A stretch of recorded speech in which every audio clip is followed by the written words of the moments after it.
Diario de un desesperado. Friedrich Reck. Agosto de 1939.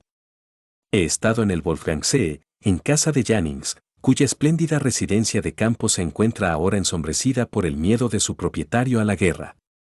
Por el miedo a qué va a ser de sus valores y sus colecciones de arte, por el miedo a si habrá suficiente carbón para la calefacción central y a si en los años venideros habrá sobre su mesa suficientes tipos de embutido. Como actor es nada más y nada menos que un actor de carácter, de primera fila, como hombre es un grueso burgués que, en lo esencial, ve en la tempestad mundial que se avecina una perturbación de su siesta a la orilla del lago, con su caña de pescar y su cigarro puro. Por lo demás, me ha contado toda clase de cosas acerca del famoso escándalo berlinés según el cual el actor Froelich sorprendió al señor Goebbels tete a tete con su esposa, la Baroba, y le dio una paliza.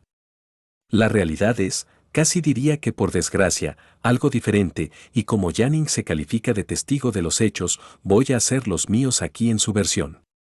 El señor Froelich, pues, que se disponía a regresar con Jannings de una fiesta, encontró en su coche aparcado a su esposa y al señor ministro, no solo tete a tete, digamos, sino absolutamente en mitad del coito.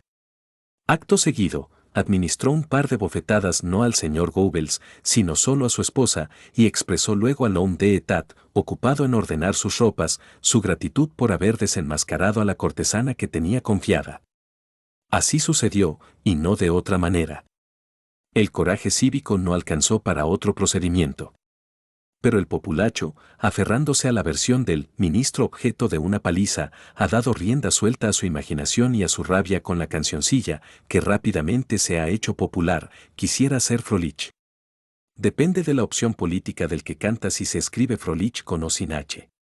Luego, en los últimos días de agosto he estado en el Chiemsee en casa del señor von K., que hace años fue ministro y de joven llegó a despachar con Bismarck.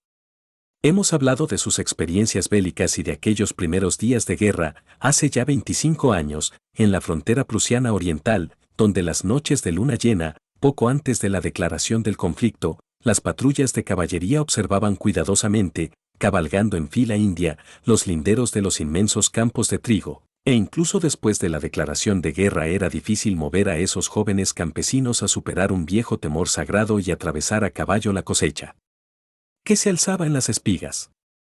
Imágenes de un mundo tan cercano en el tiempo y que ya se ha vuelto casi legendario, un corazero prusiano que, en el primer choque de las dos caballerías, no pudo sacar la lanza del cuerpo del sargento ruso al que había descabalgado, y empezó a llorar amargamente ante el sangriento dolor causado, momento en el cual el ruso le acarició la mano y rogó a su adversario que, por el amor de Dios, no se lo tomara tan a pecho. Un muchacho judío, condenado a muerte conforme a la ley marcial por favorecimiento del enemigo, no entendía en absoluto la situación mientras le conducían hacia la muerte, y preguntó, mirando la sentencia de muerte que le presentaban, ¿y este papelillo, para qué sirve?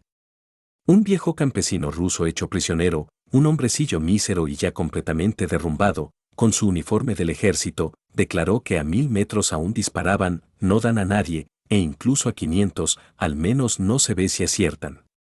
Pero que, cuando los alemanes llegaron a 100 metros, todos tiraron los fusiles y no dispararon bajo ningún concepto. Porque, ¿quién, señor, va a atreverse a pecar a tan corta distancia? Luego, mientras a nuestros pies avanzaban hacia el este por la carretera de Salzburgo, los abarrotados convoys militares del señor Hitler, hablamos de Bismarck, con el que K., como he dicho, llegó a despachar cuando era un joven funcionario del Ministerio de Asuntos Exteriores. En su escritorio, junto a un plato con una bola de mantequilla de barcino de Schonhausen, había embutidos ahumados anchos como brazos y de 1 metro de largo, y de vez en cuando, mientras los jóvenes caballeros recitaban su discursito al poderoso, el viejo glotón se cortaba una rodaja del grosor de un pulgar, le ponía encima una loncha de mantequilla de igual grosor y le hincaba el diente, sin añadirle pan alguno.